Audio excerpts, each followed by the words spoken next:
ఒక్క క్షణం ఒకసారి ఈ వీడియో చూడండి. ఇక్కడ నిల్చున్నది సాధారణ మహిళ కాదు, జ్యోతి ఎర్రాజీ. భారతదేశపు వేగవంతమైన హెడ్లర్. 2023, 2025 ఏషియా ఛాంపియన్షిప్లలో వరుసగా గోల్డ్ మెడల్స్ సాధించిన ఫ్లాష్ ఉమెన్.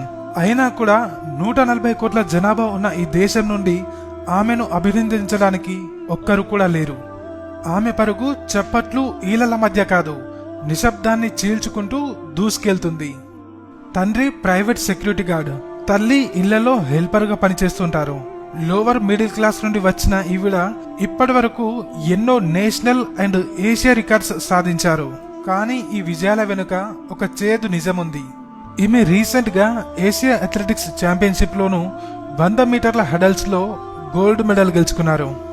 సాధారణంగా వేరే ఏ దేశమైనా ఈ విజయాన్ని గ్రాండ్ గా సెలబ్రేట్ చేసుకునేది. అక్కడ ప్రజలు కూడా ఈమెని ఒక హీరోలా చూసేవారు.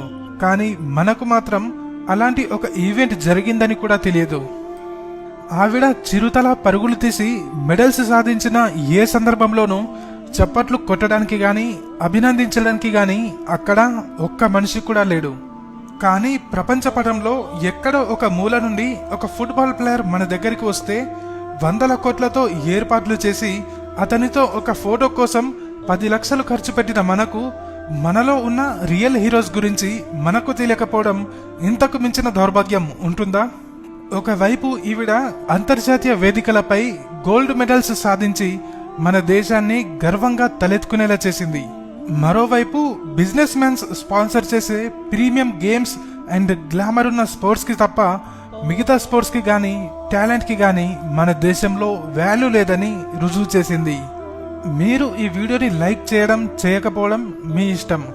కానీ నా రిక్వెస్ట్ ఏంటంటే ఈ వీడియోని ఎక్కువ మందికి షేర్ చేసి ఇండియన్ రియల్ గోట్ మన తెలుగు అమ్మాయి జ్యోతి ఎర్రాజీ గురించి కనీసం 10 మందికి తెలిసేలా చేయండి.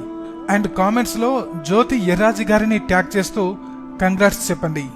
ఇలానే మనలో ఉన్న మరెందరో హీరోస్ యొక్క అన్టోల్డ్ స్టోరీస్ ని తెలుసుకోవడానికి ఇప్పుడే అన్టోల్డ్ డైరీస్ ని ఫాలో చేసి సపోర్ట్ చేయండి.